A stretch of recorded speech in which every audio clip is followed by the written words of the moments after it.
우리가 믿는 기독교를 가리켜 믿지 않는 이들이나 믿는 사람들이나 내리는 가장 기분 좋은 정의 하나가 있다면 한 번만 따라서 해볼까요? 변화의 종교. 변화의 종교. 예, 저는 이 기독교를 일컫는 여러 정의 중에 이 변화의 종교라고 일컫는 정의가 참 마음에 들어요. 그도 그럴거니와 한 사람의 인생에서 예수를 만나고 하나님의 자녀로 거듭나게 되면은요, 참 다양하고 많은 변화를 경험하게 됩니다. 그 변화들 중에는 우리가 자각하는 변화가 있고 또 우리가 인지하지 못하는 가운데 또 일어나는 변화들이 있죠. 예를 든다면 첫 번째는 신분의 변화가 있습니다.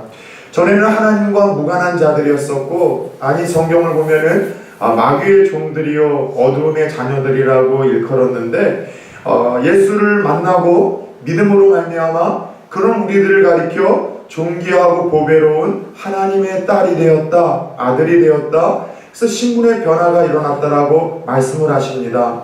더 나아가 우리의 인생에 심령의 변화도 있죠.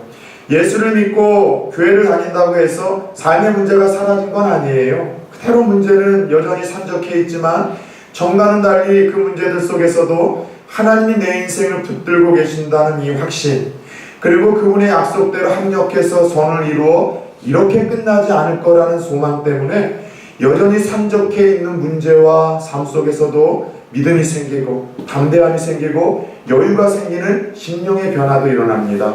그것뿐이에요? 가치관의 변화는 또 어떻고요? 전에는 내 인생의 목적이 그저 돈 많이 버는 거였어요.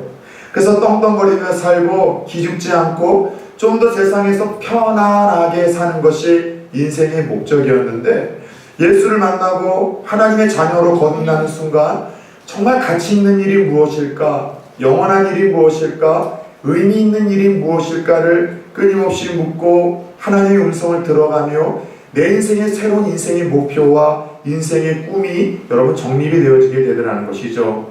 더 나아가 그러다 보니 삶이 변하는 거예요.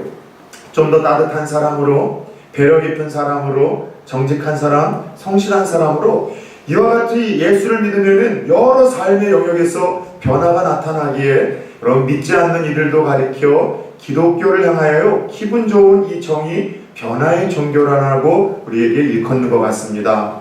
여러분 기독교에서 한 사람이 예수를 믿을 때 많은 변화를 일으키지만 그 중에 가장 두드러진 변화 중에 하나는요, 저는 기도의 열망, 기도의 갈망이 생긴다는 것을 빼놓고 싶지 않습니다. 즉 예수를 만나서 하나님의 자녀로 거듭나면은요, 기도하고 싶어져요. 하나님을 더 알아가고 싶고 기도하는 방법을 배우고 싶은 그런 열망을 주시더라는 것이죠.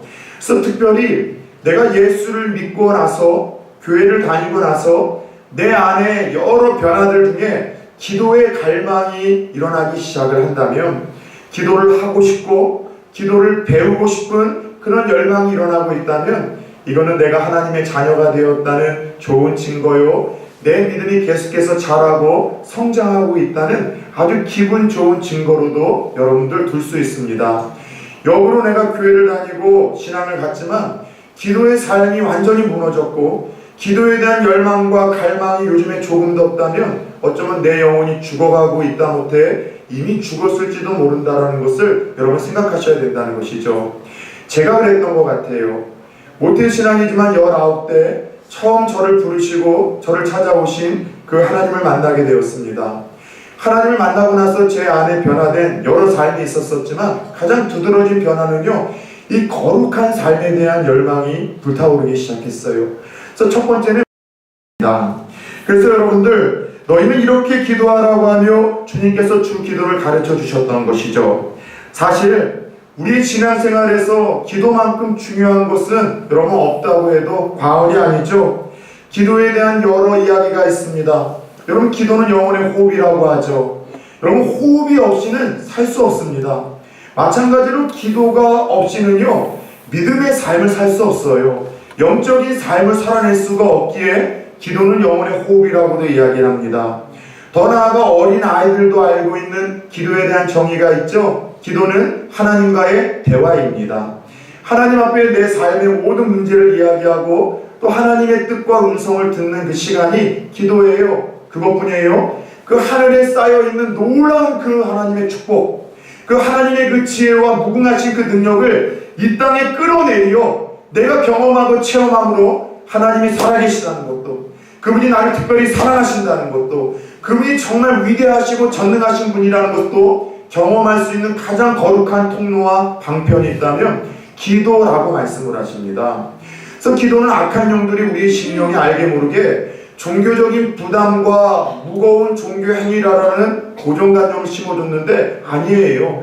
기도는요, 예수 믿는 자들에게 하나님이 주신 최고의 선물이요, 하나님의 살아계심과 전능하심과 그분의 축복을 이 땅에 끌어내려 내가 맛볼 수 있는 믿는 자에게 주신 자녀된 특권이 기도라는 것을 깨달을 수 있기를 예수 그리스도의 이름으로 축원합니다.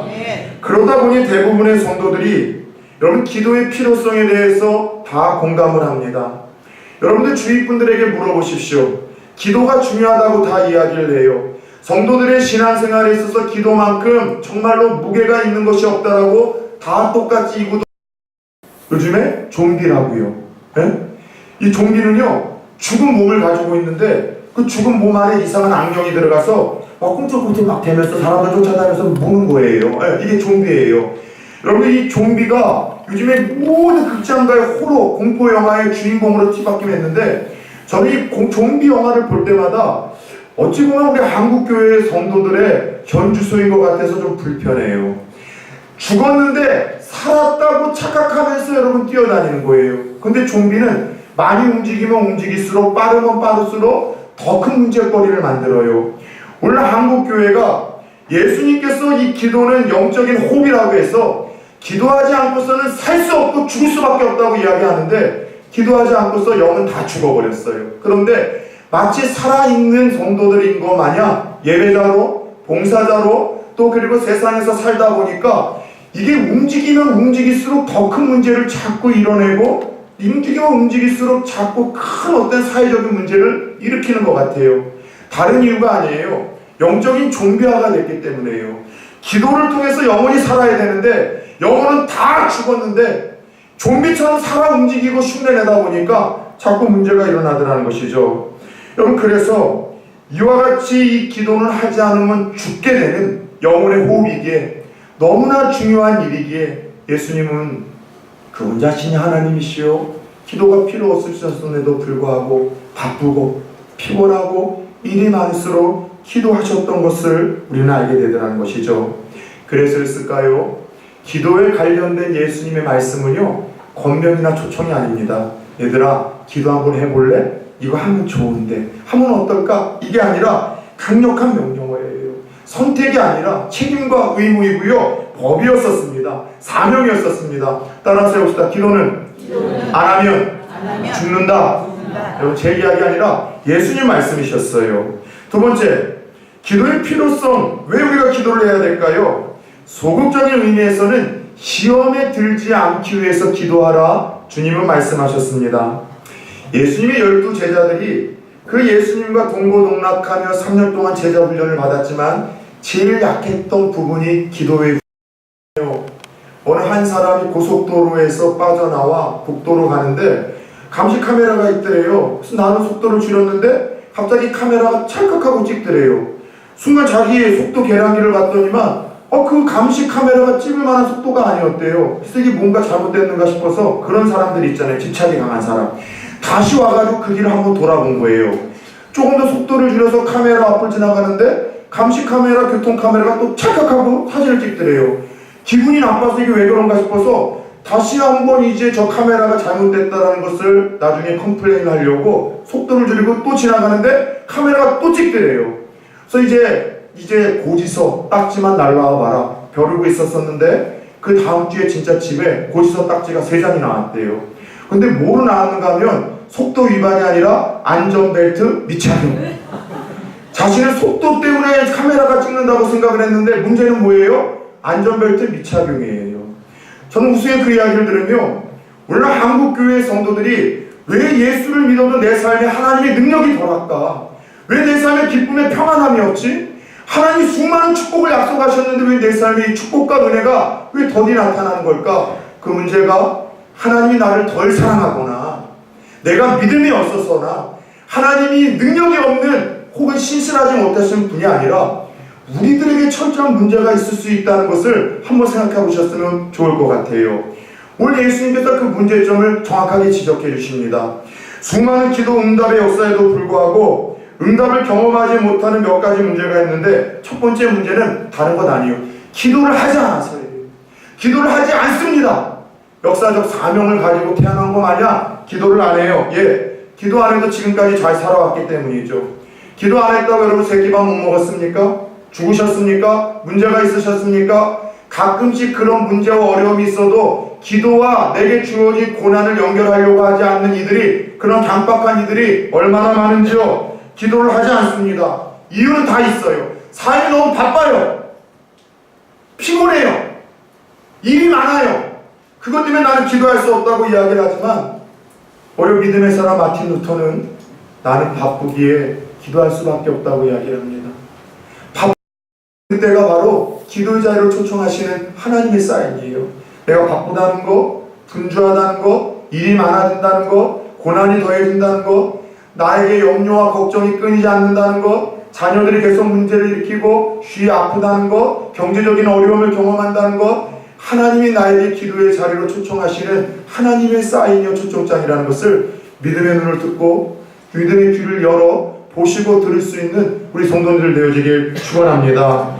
바쁘고 피곤할수록, 힘들고 어려운 일이 있을수록 기도가 더욱더 필요한 때라는 주님의 음성을 오늘 귀 기울이십시오. 사랑하는 여러분, 기도를 회복하심으로 하나님이 나를 어떻게 도우시고, 하나님이 나와 내 가정을 어떻게 사랑하시고, 하나님이 나와 내 가정을 어떻게 축복하시고 역사하시는가를 날마다 이 기도의 회복을 통해서 맛보고 경험할 수 있는 우리 성도님들 되어지기를 예수 그리스도의 이름으로 축원합니다.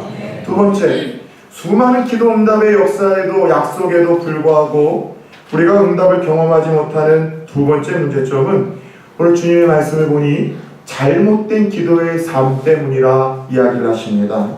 자, 너희는 이렇게 기도하라 라고 주기도문을 알려주시기 전에 예수님께서 그 당시 기도를 많이 한다고 일컫는 유대인들의 잘못된 기도의 모습들, 그들이 쉽게 빠지는 기도의 함정들에 대해서 몇 가지 지적을 해주십니다. 첫 번째, 외식하는 기도가 하나님 앞에서 올바르지 못한 기도요, 수정되어져야 될 기도의 자세라고 이야기를 해주세요. 5절 말씀입니다.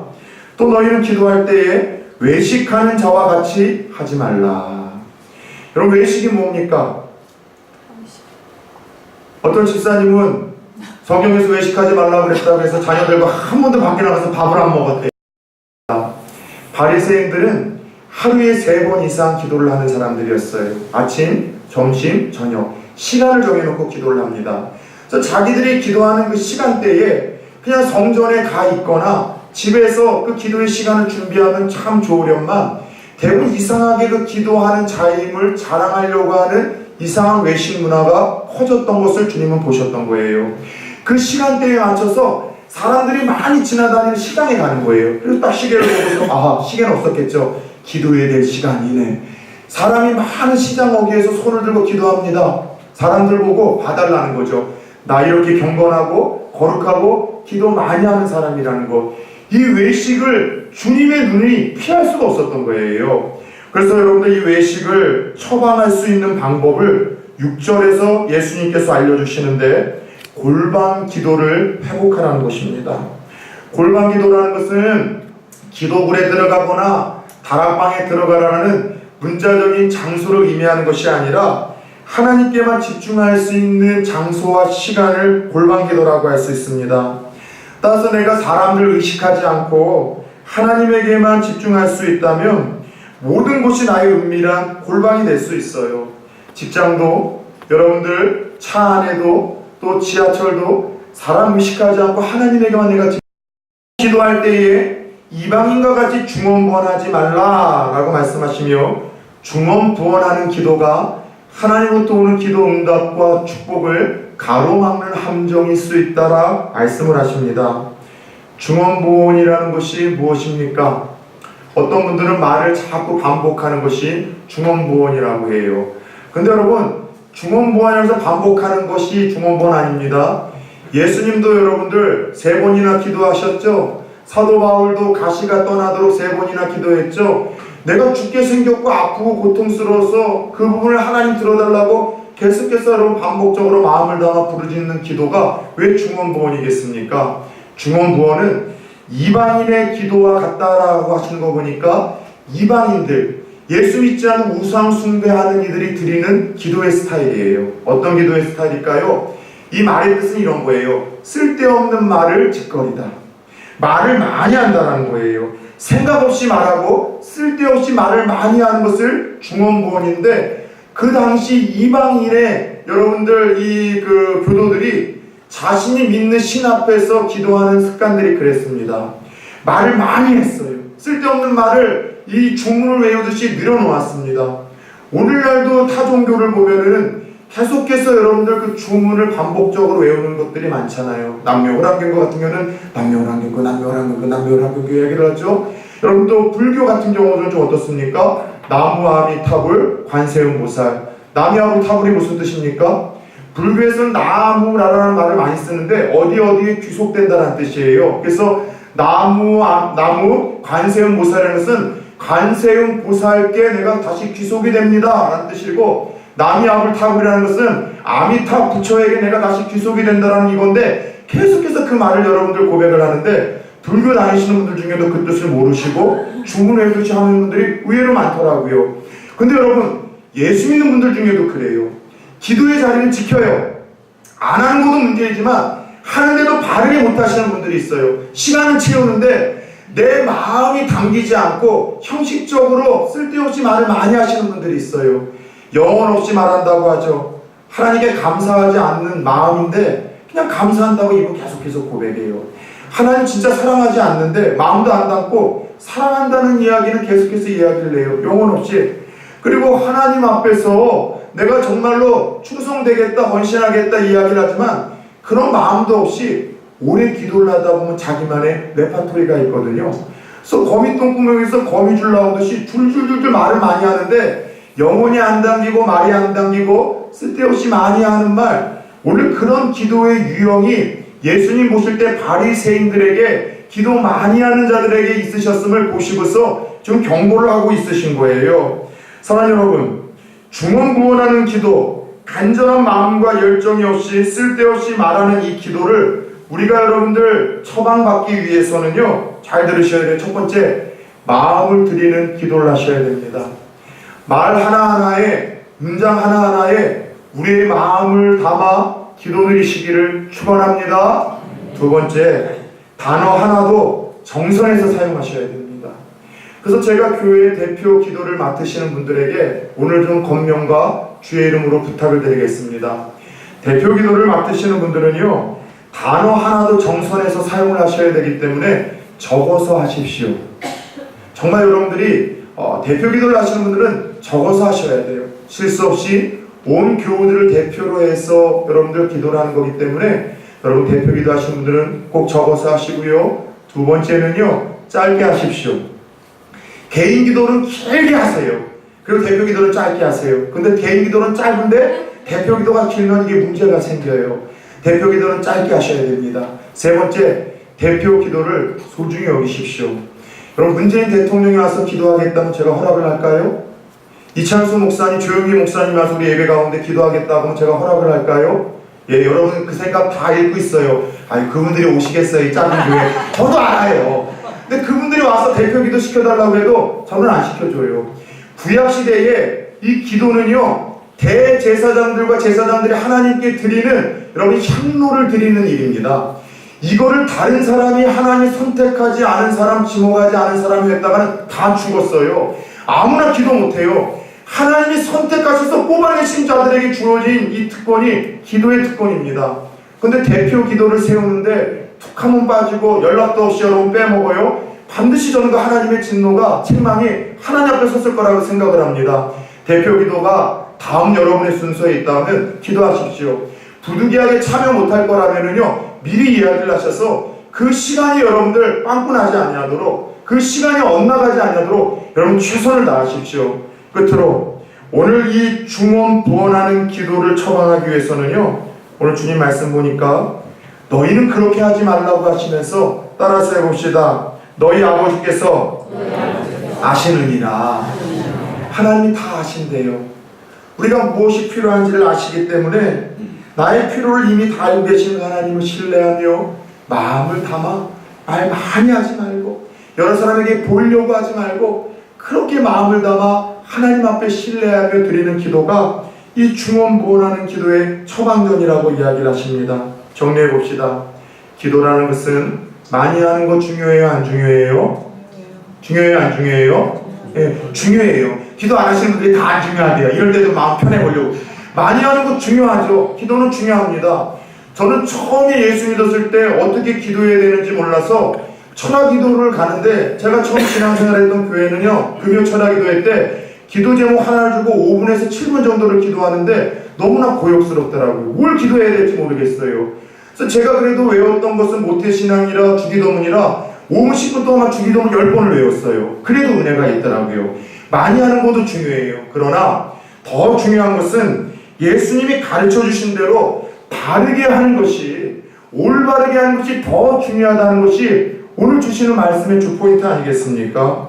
사랑하는 여러분, 그럴 때 기도를 통해서 주고자 하시는 은혜와 유익이 클 것이고 기도 응답 역사가 또 강하고 신속할 것이라는 것을 우리가 잊지 맙시다. 기도라는 것은 우리가 하나님의 은혜와 도움을 필요로 해서 나가는 것일 수도 있겠지만, 그거 아세요?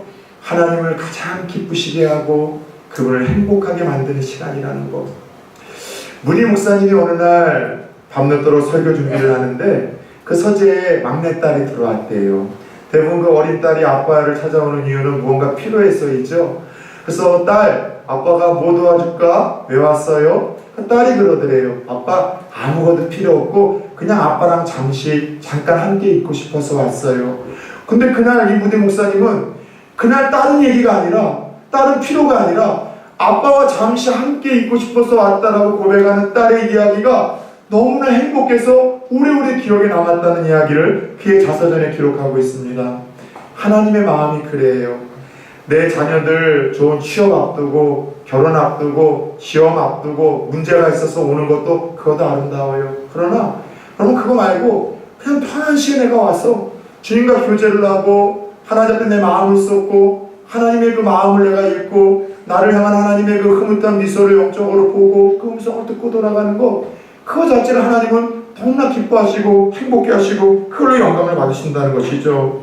사랑하는 여러분, 오늘 말씀은 어쩌면 앞에 서 있는 저를 비롯해 여러분들에게 요즘 표현으로 뼈를 때리는 말씀일 수 있습니다. 조금 찔리는 말씀일 수 있겠죠. 최고의 은혜는 책망의 말씀인 줄 믿으시기 바랍니다. 모든 성경은 하나님의 감동으로 된 것으로 교훈과 책망과 바르게 함과 이루교육하게 유익하니 이는 하나님의 사람으로 온전케 하는 모든 선한 일을 행할 능력을 갖추게 하려 함이니라. 디모데후서 3장 15절 16절에서 약속하신 것처럼 여러분이 하나님의 말씀해 주신 최고의 유익은 깨닫는 것과 찔림을 통한 새로운 결단인 줄 믿습니다. 오늘 이 시간 주께서 주신 말씀을 붙들고 그냥 돌아가시겠습니까? 성령께서 여러분들에게 어떤 말씀과 어떤 찔림을 주셨습니까? 어떤 도전을 주셨습니까? 혹 하나님 앞에서 말씀의 도전과 찔림이 있다면 이런 결단을 해보시지는 않으시겠습니까? 하나님, 요즘에 내 삶의 기도가 무너졌습니다. 내가 영적으로 죽어있음을 하나님 오늘 나에게 말씀하셨습니다. 무너진 기도의 삶이 회복되게 하여 주옵소서. 외식하는 기도 되지 않게 하시고 중언부언하는 기도 되지 않게 하시고 드러내거나 의식하거나 하나님만 바라볼 수 있게 하셔서 하나님께만 집중하는 기도 되게 하셔서 기도를 통해서 믿음이 더 성숙하고 내가 하나님 변화가 되게 하시고 약속하신 은혜와 축복들을 이 땅에 끌어내리는 그 하나님의 축복을 경험하는 주인공 되게 하여 주옵소서. 이것이 저와 여러분들의 이 한 주를 시작하는 마음의 소원이 되기를 축원합니다. 그렇다면 우리가 어떻게 하나님을 감동시킬 수 있는 올바른 기도, 성숙한 기도를 드릴 수가 있을까요? 다음 주에 말씀드리겠습니다. 기도하겠습니다.